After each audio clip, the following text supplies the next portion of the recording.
कबूलनामा सामने आया है। ऑपरेशन सिंदूर पर पाक राष्ट्रपति जरदारी का बड़ा बयान आया है। बंकरों में छिपी थी पाकिस्तान की सेना। जरदारी कह रहे मुझे भी बंकर में छिपने की सलाह दी गई थी। तो ये बड़ा बयान सामने आया है।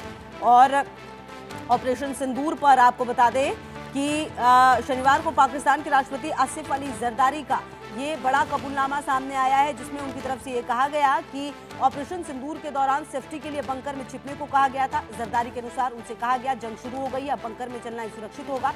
हालांकि जरदारी ने दावा किया कि उन्होंने बंकर में जाने से मना कर दिया, लेकिन उनके इस बयान से स्पष्ट है कि भारत के प्रहार ने पाकिस्तान के शीर्ष नेतृत्व की नींद उड़ा दी थी। जी हाँ, ये पूरा मामला 22 अप्रैल 2025 को जम्मू कश्मीर के पहलगाम में हुए कायरतापूर्ण आतंकी हमले से शुरू हुआ था, जिसमें 26 निर्दोष नागरिकों की जान गई थी। भारत ने इस बार केवल निंदा नहीं की, बल्कि ऑपरेशन सिंदूर के जरिए करारा जवाब दिया था। 7 मई को तड़के भारतीय सेना और वायुसेना ने पाकिस्तान और पीओके में घुसकर 9 प्रमुख आतंकी ठिकानों को ध्वस्त किया। इसके बाद जब पाकिस्तान ने जवाबी गोलीबारी की तो भारत ने और अधिक आक्रामक रुख अपनाते हुए पाकिस्तानी सैन्य प्रतिष्ठानों और रडार केंद्रों को भी निशाना बनाया था, जिसमें लाहौर और गुजरांवाला थे। भारत द्वारा किए गए जमीनी और हवाई हमले इतने सटीक थे कि पाकिस्तान को रक्षात्मक मुद्रा में आना पड़ा। हालात को और बिगड़ने से बचाने के लिए आखिरकार पाकिस्तान को ही संघर्ष विराम यानी कि केसफायर की गुहार लगानी पड़ी। पाकिस्तान के डीजीएमओ ने भारतीय समकक्ष से संपर्क कर सीजफायर का प्रस्ताव रखा, जिसे भारत ने अपनी शर्तों पर स्वीकार किया। विदेश सचिव विक्रम मिश्री ने इसकी पुष्टि की थी और बताया था कि 10 मई की शाम से दोनों देशों के बीच सैन्य कार्यवाहियां रोकने पर सहमति बनी है। इसने आके मुझे कहा कि सर वो जंग शुरू हो गई है। ये वैसे तो मैंने उसको 4 दिन पहले बोला था कि जंग होने वाली है, मगर उसने मुझे आके कहा कि सर वो बंकर में चले। मैंने कहा शहादत आनी है तो यहाँ ही आएगी, बंकरों में नहीं मरते लीडर।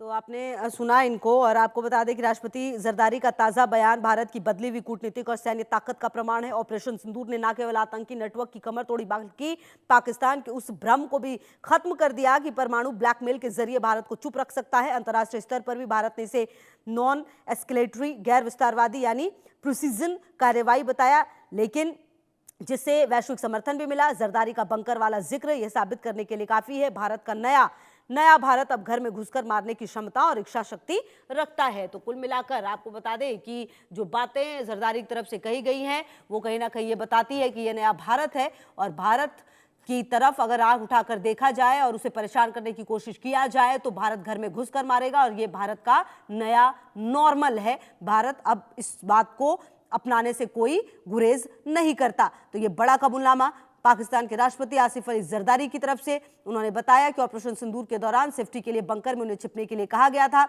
जरदारी के अनुसार।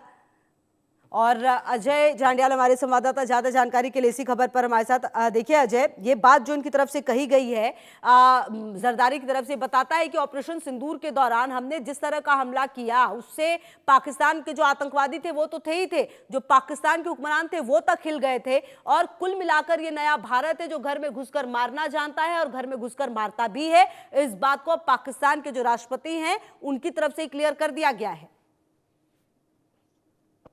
देखिए, बिल्कुल जिस तरीके से भारतीय सेनाओं और भारतीय एयरफोर्स की कार्रवाई हुई थी ऑपरेशन सिंदूर में, जिसे पाकिस्तान के अपने ही लोगों ने दर्शाया था, अब उस चीज को कहीं ना कहीं पूरे पुख्ता तरीके से जो है वो कंफर्म अब पाकिस्तान के राष्ट्रपति कर रहे हैं। आसिफ अली जरदारी का बयान ये कि किस तरीके से वहां पर कार्रवाइयां हुई, किस तरह से उनको नुकसान उठाना पड़ा, ये तमाम चीजें जो है वो कबूलनामे में स्पष्ट होती हैं। और कहीं ना कहीं पाकिस्तान को ये भी समझ आ गया होगा कि आखिरकार ये पुराना भारत नहीं है कि उतना ही कार्रवाई करेगा कि जब उनकी तरफ से कुछ होगा और जवाबी कार्रवाई वैसी होगी, मगर नहीं, घर में घुसकर, अंदर घुसकर और कई किलोमीटर अंदर घुसकर जो है वो कार्रवाई करने की क्षमता रखता है। ऑपरेशन सिंदूर में पाकिस्तानी आतंकियों के ठिकाने, जिसमें लश्कर और जैश का हेडक्वार्टर शामिल है, या फिर पाकिस्तानी एयरफोर्स और पाकिस्तानी सेनाओं के ठिकानों को पूरे तरीके से ध्वस्त किया गया था। और उसी के बाद से अगर आप देखें तो पाकिस्तान घुटनों पे आया था जब ऑपरेशन सिंदूर में भारत को कार्रवाइयों को रोकने की मांग की गई थी।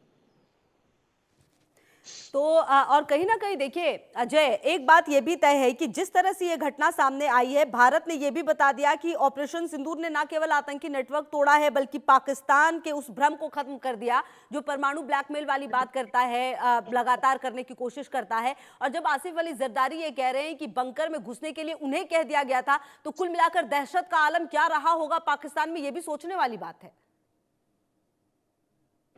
बिल्कुल आप ठीक कह रही हैं, क्योंकि जिस तरीके की कार्रवाइयां भारतीय वायुसेना ने की थी, जब चाहे आप देखें तो अग्नि मिसाइल की बात की जाए, चाहे वो फाइटर जेट्स की बात की जाए, या फिर तमाम जो हमले हुए थे जिसमें पाकिस्तानी आतंकी ठिकानों को ध्वस्त किया गया, और उसके बाद जब कार्रवाइयां हुई और खासतौर पे पाकिस्तानी सेना ने जब सिविलियंस को टारगेट करना शुरू किया, तो उसके बाद की जो कार्रवाइयां थी, उसके बाद पाकिस्तानी आर्मी चीफ की अगर बात करें, आपको याद होगा कि आर्मी चीफ जो आसिफ मुनीर है, उन्होंने अपने परिवार को विदेश भेज दिया था ऑपरेशन सिंदूर से पहले। और आसिफ मुनीर जो है वो खुद बंकर में थे, और इसी तरह से आसिफ अली जरदारी जो है वो भी बयान कर रहे हैं कि हमें सबको ये कह दिया गया था कि आप बंकर में चले जाइए, अंडरग्राउंड हो जाइए। तो ये हालात जो है वो पाकिस्तान के बन गए थे जब भारतीय सेना का और सेना का ऑपरेशन जो है वो चलाया गया था, ऑपरेशन सिंदूर। और हालांकि एक चीज और समझनी होगी कि अगर पाकिस्तान अभी भी चुप नहीं हुआ, या फिर आतंकी हमलों को, आतंकी गतिविधियों को नहीं रोका गया, तो फिर पाकिस्तान को उस तरह की स्थिति एक बार फिर से देखनी पड़ सकती है, क्योंकि ऑपरेशन सिंदूर अभी भी जारी है। ठीक है, लगातार इस पर नजर रहेगी और आगे भी आपसे अपडेट लेंगे। फिलहाल शुक्रिया आपका।